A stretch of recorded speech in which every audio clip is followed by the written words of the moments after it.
So let's go ahead and surf this similar to how we did the other area here, the metals and the leathers. I'm going to save.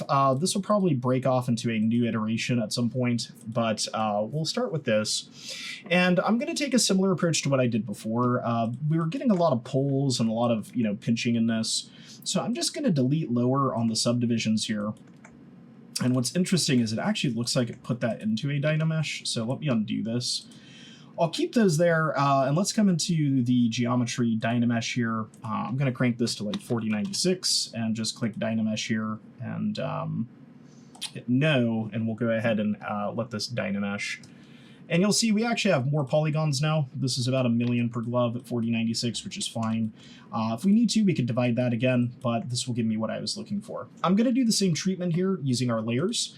So let's go ahead and create a layer here. And the first layer I'm actually going to do is going to be the leather. And for this, similar to how we did the other one, I'm going to use BFA. I'm going to use the flatten brush. And the flatten brush, it's great for doing all sorts of interesting things. If we take a look at the leather, leather tends to be, kind of imperfect. It doesn't have these perfect angles. You can see you get these kind of the lines in here. You can see the various folds and bends here as well. You could try capturing these. In terms of what we're going for, we're kind of just going for a bit of a finish, right? So what I find works well for leather is using the flatten brush kind of in the direction the leather is tending to face. So you can see if we go ahead and kind of try this out here, we can create this effect where we have kind of these fold-looking lines. And I am using, the intensity at 100, which is pretty high, but it will give us a fairly nice effect. We do need to kind of adjust our brush size as we go here and play around with our placement. Now, remember, we're approaching this with the mindset of reduction in mind, meaning we can lower the opacity of these. And that's kind of my idea or goal with this is we can play around with this flatten here. We can go relatively aggressive, and then we can go ahead and use these lines here to kind of tie it into everything. And I'll work this way out here, kind of radiate it. Ultimately, we'll get a nice leather finish when we get into Substance Painter. This, though, kind of helps give a little bit more information to the form at this stage and keep it in line with what I'm doing with the metals, right? So this is kind of a stylistic choice. You don't have to do this. If you would like to just kind of try making it look like leather and Substance, by all means, feel free to. Some of the advantage to this is sometimes you pick up some more information, some like fold information or just color variance. And things like the curve map, which can give us some nice information. Other times this just creates challenges. It doesn't necessarily help. So kind of up to you how you want to approach it. Since I'm doing this somewhat consistently and want it all to be cohesive, I'm going to take this approach here so you can see it. All right, so once again, I'm just basically flattening along the directions. Notice I'm starting with the hand here. That way I can save myself some time. When we get into the fold areas here, we can kind of use this to our advantage too. Flattening across the fold here, following that directionality. Same with this here. But sometimes going against it is just as valuable. If you look at kind of like the palm of gloves, you can see how the folds are kind of going in opposite direction in terms of the actual geometry. So it all kind of depends, but main thing is, get some surface breakup, get some visual interest going here. And on the fingers here, I think I'll keep doing the vertical approach here. I think that's going to give me the better look for what I'm going for. And just try and be, somewhat consistent with it. So you get the same results everywhere. But this will help it, look a little bit more like beat up leather and non-skin, right? That's kind of my main goal here in terms of this pass is this isn't skin, it's leather, it's being worn, so it's not going to be perfectly form-fitting. It's going to have, dense indents, folds, that type of thing. And a lot of that stuff, like I mentioned, we'll get in Substance Painter inside things like the normal map, but starting with a finish in here can be a nice way to go to make it cohesive with our metals. So I'll just keep doing this. I'll probably go ahead and speed through this for you guys. But hopefully you have the idea of what we're doing here by now. and it's making sense somewhat. For various things like the fingers here, it is not a bad idea to isolate. You do have to be careful. You'll notice this little piece right here. I'm going to want to take that away. The flatten likes to jump across these sometimes and kind of smush them together, and you don't want to lose all that sculpt detail that you put in here. So, yeah, let's not lose that. I might have to bring in some of the lines again here, but remember I'm intending to reduce this, so I might not have to, which is nice. And I might continue to fold areas here to create that separation visually. You can see that's exactly what I was talking about there. And this, once again, is one of those things where you kind of have to trust the process. I know it doesn't look like much yet, but it's kind of step one to the ding up, beat up process here. I also like to go, to this extent inside of a program like ZBrush, because you won't always have Substance Painter, which is something worth noting. I have worked in pipelines where it just was not an option. We had the option to use basically Maya and nothing else. So it was Maya and any freeware that we would like to have access to. And because I owned the perpetual license of ZBrush, I was able to use it. So that's something worth noting. But sometimes, depending on budget, you may not have access to all the tools, which sounds silly. I have a personal version of Substance Painter, so a company should be able to afford it. But sometimes, they got to spend money elsewhere. It looks like I kind of nicked this area. This is an excellent example of what I was talking about. We want to avoid. It's okay. It's not ideal, but I'll kind of smooth that in for now, and hopefully it'll work its way out. I don't really want to commit a whole lot of time to this project, so I'm not going to be super picky on correcting details like that. And sometimes I like to keep them in here because working through the problem, sometimes it gives a very practical example of what we do in industry too, because time can be limited. I've had some pretty gnarly timelines for things, like kicking out a whole undead dragon in like a few days because I accidentally volunteered for something that I probably shouldn't have. All right, so that should give us kind of an initial pass here on this flattening. And just to kind of show you, if we come in here and set this like to 0.5 or maybe even lower, like 0.1, okay, maybe not that low. We'll find a happy balance here. If I come in and I switch this over here to kind of a basic material, you can see the effect that had, just kind of making it imperfect. This isn't as strong as 1. You can see 1 almost looks like it's made out of wood, but something like 0.5 here just kind of gives it some angularity and kind of reads as non-skin. And that's basically what I was going for. Now, there's a few other things we can do with leather as well that can be kind of helpful. Noise is a great way to go. I'm going to create a new layer here, and we could apply this by coming in here and masking this. And basically, I want to mask this to not have the metal part, which can be a little bit tricky.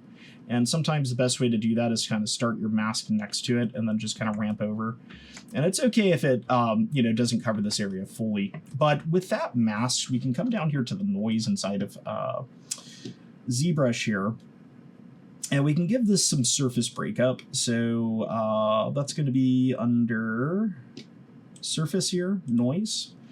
And you can actually find noise that looks a bit like leather. But what I'm going to do is just kind of use a moderately large noise here. And then you can play around the noise strength to make it stronger or less strong. Remember, we can always dial this down or up even if we need to. But the idea is to kind of add some of this natural sort of breakup to this. So maybe something like that. And if you click apply to mesh, it will go ahead and apply this. And it will be applied to that layer. You'll notice I do have some there, so I may want to clean up my mask a little bit there. It looks like my mask was not quite perfect, which is okay. We can backpedal here and play around with this. I'm going to switch back to orthographic view. That will help quite a bit. And we can remask this before applying and just take some time here to try and make that read a little bit clearer. And I just used a soften mask there to kind of apply it a little bit more. Okay, so we can apply this to the mesh, though. You can see that looks like all sorts of awfuls. But if we set this to like 0.1 or 0.2, you can see we can dial this up. We can create, once again, another sort of layer to this complexity and play around with these different layers here to kind of help. So I wouldn't say this is quite looking like leather, but my ultimate goal isn't to make it look like leather here. It's to just kind of create a sense of texture that's going to give it a more leathery type feel. So it kind of depends on the type of leather you're going for. Obviously, we're going for something a bit like this in the reed, or like this that's a little bit rougher. So we can play around with these. This will actually distort the large and small forms a bit. And then, you know, this one here is going to give us that feel that's a little bit more uneven and broken. So what we might consider doing too is adding in some specific leather details. We can actually turn off the visibility for these if we wanted to. And examples of that might be things like leather lines of the construction, or even like folds. So the dam standard's really good for this. We could use this to kind of come in here on some of these areas. We can cut in with the dam standard, but we can also come along here and kind of lift up. And do this in some of these areas where, you know, the glove might naturally have these folds and lifts and indents. I'm going to switch back to my matte cap white so we can see this a little bit better. But we can play around with this. And find reference. I don't have a whole lot of reference here, which is unfortunate. But it's something we can also work in at this stage. And this could be nice to get in. So I'm kind of following my natural hand lines here, while also kind of looking at a reference to get an idea of how this might look. And these are going to be relatively large, relatively soft. I'm starting with the sort of large aspect here, and I can smooth down.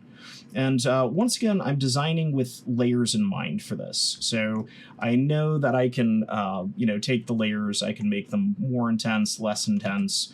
So I'm operating with that in mind here, and operating from the perspective that I'm probably going to make these substantially less intense. And the idea here is to kind of get a primary form following some of the directionality that these gloves will have. One big area with gloves is going to be kind of the wrist area here. This is an area that we're not necessarily going to expect to be perfect. So I could come in here and maybe carve in some of this stuff so that we have some natural looking folds into these areas.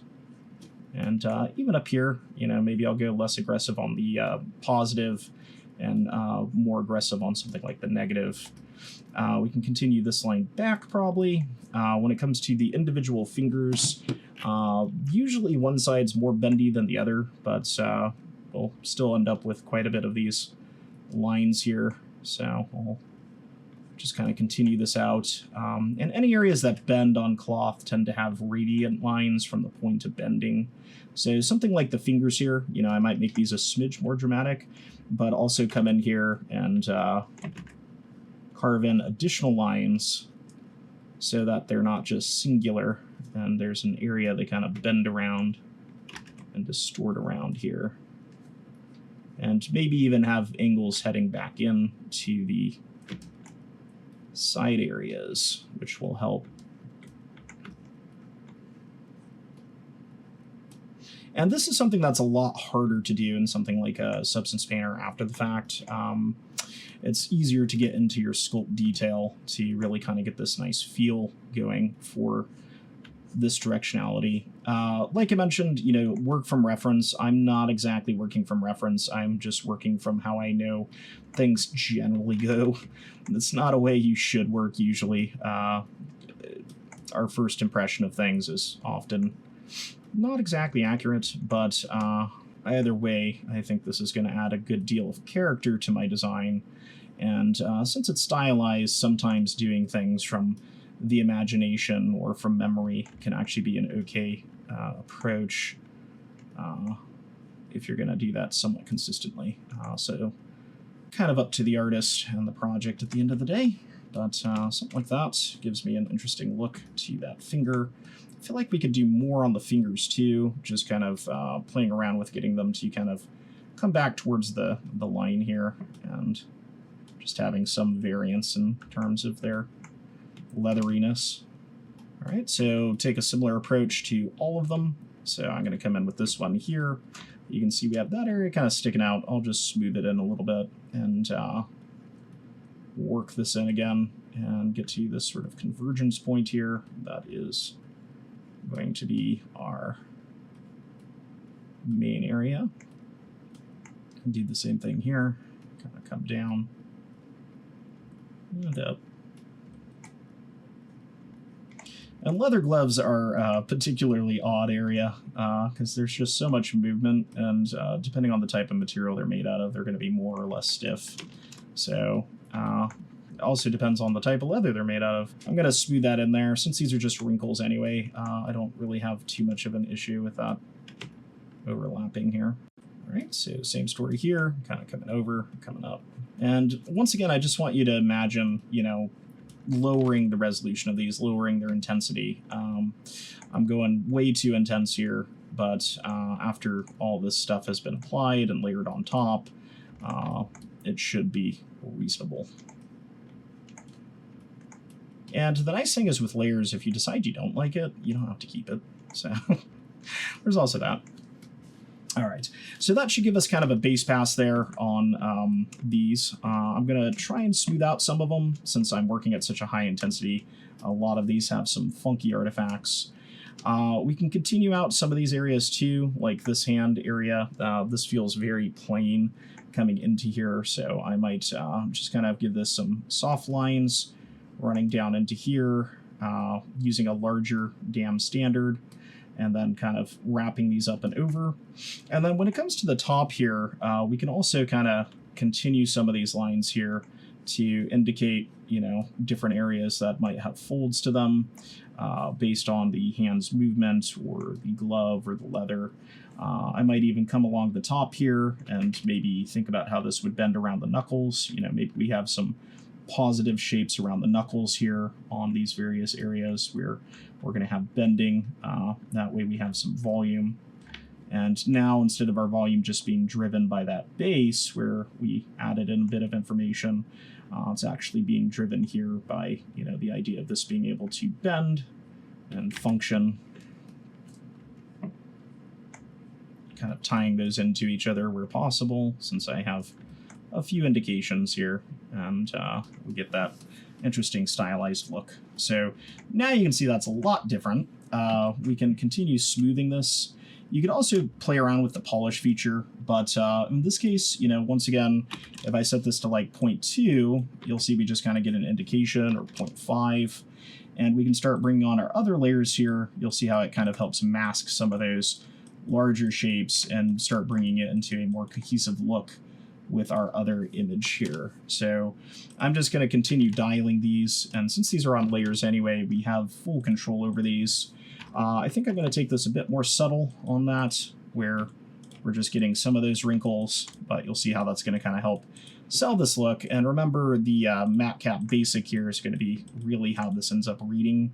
So you'll see how we have more of those soft wrinkle lines there. All right, let me save so this doesn't crash on me, since we've made a lot of progress. I'm going to make this detailing 02 because we did a non-destructive edit on those hands there. We've kind of hit the point of no return. And then what we're going to do is do a quick metal pass on the upper part. We've already seen how to do that, so let's go ahead and just get in there. We'll go ahead and make this kind of our scratching and our dinging, and just do it the same way we did our other metals. So I'm going to come in here with BCB for the clay buildup. I'm leaving my other layers on just to kind of have a point of reference. Also, if you want to preserve your other layers, you can turn them off, which I think I'll do here. If you have them turned off, any adjustments you make on the layers you have turned on won't affect the turned off layers as directly. But if you have the layer turned on, they will get affected directly. So what do I mean by that? It kind of records to those layers still. It impacts their post-deformed mesh. And I don't know if that makes sense, but basically right now what I'm doing is I'm modifying the base mesh. I'm not modifying the base mesh with the other layers impacting it. So by having those turned off, basically ZBrush doesn't recognize them. And what that can do is it can help you prevent overlapping errors where making an adjustment on this layer kind of wrecks the effect on another. And if you want to understand it better, just make an experiment file where you do an edit with a layer off, you do an edit with a layer on, and you'll understand what I'm talking about. I think that's probably the best way I can say it. And it mainly matters for areas like this, but also when I get into the flattening, I think that's going to be when it's going to really start to matter.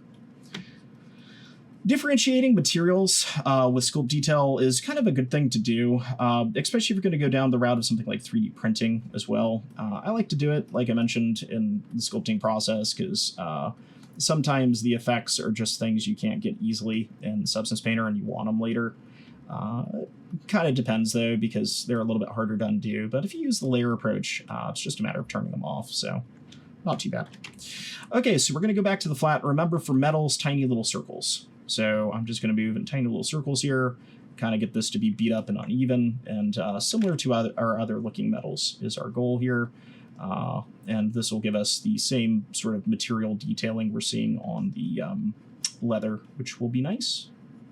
And I'm trying to be careful around the edges because remember, we're going to come back in and we're going to do our own flattening pass on those to kind of give them a dinged up look.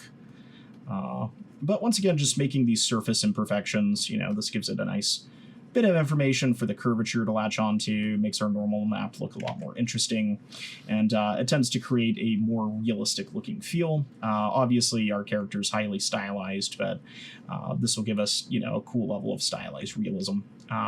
And I do want to emphasize, if you are following along with this tutorial series, you don't necessarily have to go this direction. If you don't want, if you liked the smooth look and it, suits your goals, by all means move forward with that, so you can get a feel for what that's going to look like through the entire process. There are some things I would like here. I would actually like a separation line between the metal and the glove, probably. That's something we can end up kind of getting in with ambient occlusion. I could also do kind of a sculpting pass on that using something like the damn standard in here. I might do that on a separate layer, possibly. You'll notice it is nicking that area next to it. We could protect that with a mask, which at this point I'm the point of no return. So might be good to do that beforehand. Let's see if we can. So let me backpedal here. And since we're working in the orthographic view, in theory, I should be able to just come in here and kind of grab the metal area. I might still get some of the glove, but it won't have as big of an impact, which is kind of worth noting. And I'm okay if we have some of these areas that are forming into more hole-like areas. To prevent that, I just need a bigger flatten, and probably to go in smaller circles than I'm doing. All right, and then we'll just do this area real quick on the backside. This area doesn't matter so much because it's connecting into the body, but we still want to have it for consistency's sake and for the areas that are going to actually be seen, since these are big and blocky and kind of cartoon-like, like a classic old-school video game character. Okay, so something like that gives us kind of our base wear, and I'll just name this, metal base wear, so I know what it is. And then we can go ahead and create another one here and just do metal edge wear. And once again, with the flatten, we'll just come along the edges here and basically flatten these to have kind of that bevel look. So they're not perfectly round and they aren't perfectly even. And we're getting something that looks dinged up like the rest of our armor is, for that nice stylized look with a lot of character. All right, and then we can do the backside here. And then we can see how this is all kind of cohesively looking together, and then add a couple more touches to the glove, and then probably move on. And I don't want to go super detailed on the glove because we still want to keep it blocky and cartoony, so I'm not going for like a hyper-real glove. We could definitely take more time with that, but we want to make sure the style, is cohesive across the board. Okay, cool. So let's go ahead and bring that in. Just make sure it looks good next to the other metal, and it does. Those look pretty much like twins. That's what we're looking for. And if I go ahead and turn these on for the glove now, you can see how that level of grunge on the gloves kind of looking nice there. I might want to rename some of these too. For example, this one here is our fold lines. The fold lines, you know, those are something I might go a little bit more aggressive on. I do kind of like those.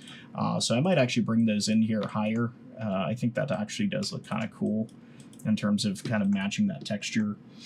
This one here is kind of our noise. I'll go ahead and just name that noise. The noise I don't really want to go too loud on. That's something we can get in the substance file, so I'm okay with that. I also don't quite like how those lines came out, but I think they'll be okay. So something like that. And then what I could do here is I have to decide how I want to do this. I'm going to turn off the noise, and I'm going to turn off the leather in terms of the visibility, but I think I might want to keep the folds, or I might want to turn those off. I'll just turn them off for now. We'll see how it is, but I'm going to add one more line here, and we're just going to name this seams. And all gloves tend to have essential seams on them. One is generally a line running down the sides all the way, with sometimes the glove kind of having its own stitching. I think I'll just do a line down the center line here and see if I like it. I'm going to go back to the matte cap white for this. Now, there's a number of ways we can do this. We could utilize the dam standard. What I find might work better, though, is the chisel brush. So if you go ahead and hit B here to get into your brush menu and C to get to chisel, there's these chisel brushes here, and we could utilize these to create seams. Now, you can also bring in custom brushes, but something like this here, you know, if I drag along here, it's going to create a nice seam line. And the whole point of this is to basically use this in tandem with our layers. So I'm going to make this relatively small here. And I'm going to just come from here, and I'm going to trace my way over here into the glove. I might need to change my angle. And then I'm going to come down into the finger here, and I'm going to try and keep this relatively in the middle and just kind of come to the middle of the finger. Now, the tricky part is continuing this around and kind of getting it into this finger area. So we are going to have to do some smoothing here. I think there's some settings you can adjust to kind of make this continuous. And I will admit I'm not the best student in that regard, that I don't take the time to learn every last single thing about a tool. But I don't exactly have time for that either when they add new tools. And at this point, the chisel is not new. It's been around a long time, but when you're head down all the time making content, sometimes you just don't have the ability to look at these tools and learn everything about them. So I'll just bring this around here and kind of stop once I get to the other chisel, and those blend kind of nicely, so I think we're good. And now I need to try this out with the next finger, which is going to be a bit of a nightmare, but should give me a cool result. And I can come in here, and I can come along this finger here and do the same thing. Just kind of draw this through the middle line and bring it down into the other side here and connect it into this line here. And you'll see right at the base there, those didn't go in quite nicely, but smoothing out a little bit there kind of saves it. And we'll go ahead and repeat this process with the next finger. And you can actually make or buy brushes for cloth and leather and all that type of stuff. I actually have a few of them. That's why I'm using the chisel brush instead of using those other ones, because I don't want to include anything paid in this tutorial. But I will say that once you do get into the industry and you start building things, it is good to start spending money on tools. If they save you time, sanity, give you better looking art. Those are things to be aware of. I'm having an issue here where my Wacom tablet's just kind of cutting out. Gonna need to try and figure out what's been going on with this computer and Wacom tablets. It is not liking them lately. This effect here too is the lazy mouse effect. You can actually enable this on any brush. The chisel has it on by default because it kind of needs it in terms of how it operates. But it makes it for a very nice draggy effect here that's somewhat mechanical. Just to be clear, my Wacom keeps kind of cutting out right there. I didn't intentionally make all those little dots, but I'm going to try and keep this timely for us and not try and fix that. Now, the thumb kind of turns sideways, so we're going to utilize that here. I made the mistake of changing my brush size when I smoothed, so I'm going to try and find the same size I was using here. Let's not make that mistake. Maybe smooth after the fact. But yeah, so I'm going to find the midline there and just kind of run this around it again, if it will let me. It's having a hard time calculating some of these surfaces I'm trying to do in terms of the angles they're at. We'll go ahead and bring this back and cut down the thumb there. And I'll go ahead and continue this over and into here, just like this here. So we're going to keep it very basic, and part of that's just to kind of maintain the cartoon aspect of this glove. And I'll just continue this back into the base here and connect. So something like that will give me kind of just a baseline for the glove. And the idea now is if I turn on these other things, they're going to be on top of that line. And then just like we did with those, we can take this seam line and we can make it a lot smaller. That's 0.1, that's 0.2. Something like that, you know, gives an okay result.